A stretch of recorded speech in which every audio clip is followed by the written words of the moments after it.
您现在正在收听的是美国俄亥俄州 Toledo 教会聚会后的分享与见证。今天要和您分享的题目叫复活里的现实。圣经给我们看见弟兄和睦同居是何等的善，何等的美。这幅美丽的图画是神在人身上原初的心意。起初神造亚当的时候，就是要人来盛装他，彰显他，代表他，并且借着人实现他的旨意。可是人堕落以后，就走上了一条为了自己的生存而单独争竞和分裂的路。圣经里的该隐就走了这样的一条路，失去了神的供应和保守，他满了惧怕、漂泊不安，只能以建造城池来保全自己。这种惧怕和保留，今天也在我们的里面。如果我们认识自己，我们就会知道，弟兄和睦同居，绝不是凭着天然的愿望、宗教的热心和努力能够达到的。为此，主来了，穿上血肉之体，经过人生，死而复活，在复活里成为神的长子，做了我们的长兄，也让我们在新造里重新出生，得以彼此做弟兄。这个复活的生命与主出于一个母腹，无需努力，全然圣别，没有分裂，与主是一，也与彼此是一。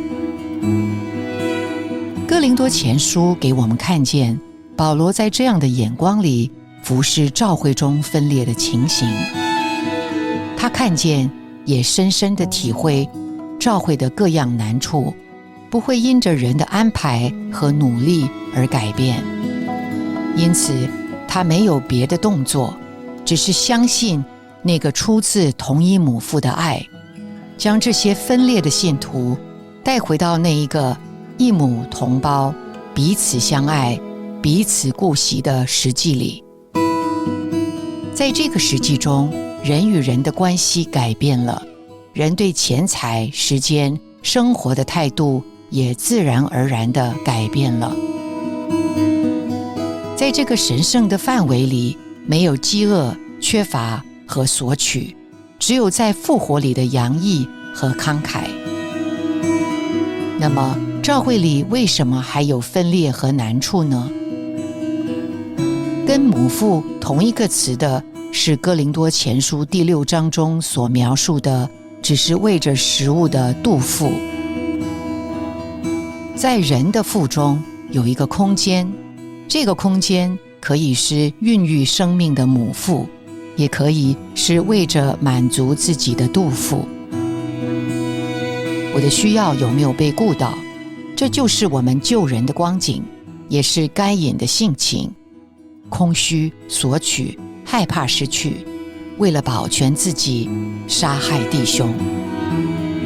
只有复活中那个出于同一母腹的实际，把我们从是一个饥饿索取的肚腹，变化成孕育、成长、生产的母腹，产生生命，供应众人。在这个实际里，我们的心思得以更新，我们所想的不再只是自己，而是想到基督身体的肢体，想到身边的弟兄姊妹，想与人连结有建造。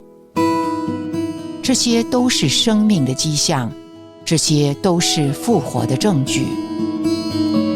的确，弟兄和睦同居不是一幅遥远的图画，在复活里，这就是最美的现实。感谢您的收听，希望您能从今天的信息中得到亮光和启示。你的点赞、留言、分享、转发是我们持续制作的动力。我们的网址是 thechurchintoledo.org。期待我们下次空中再会。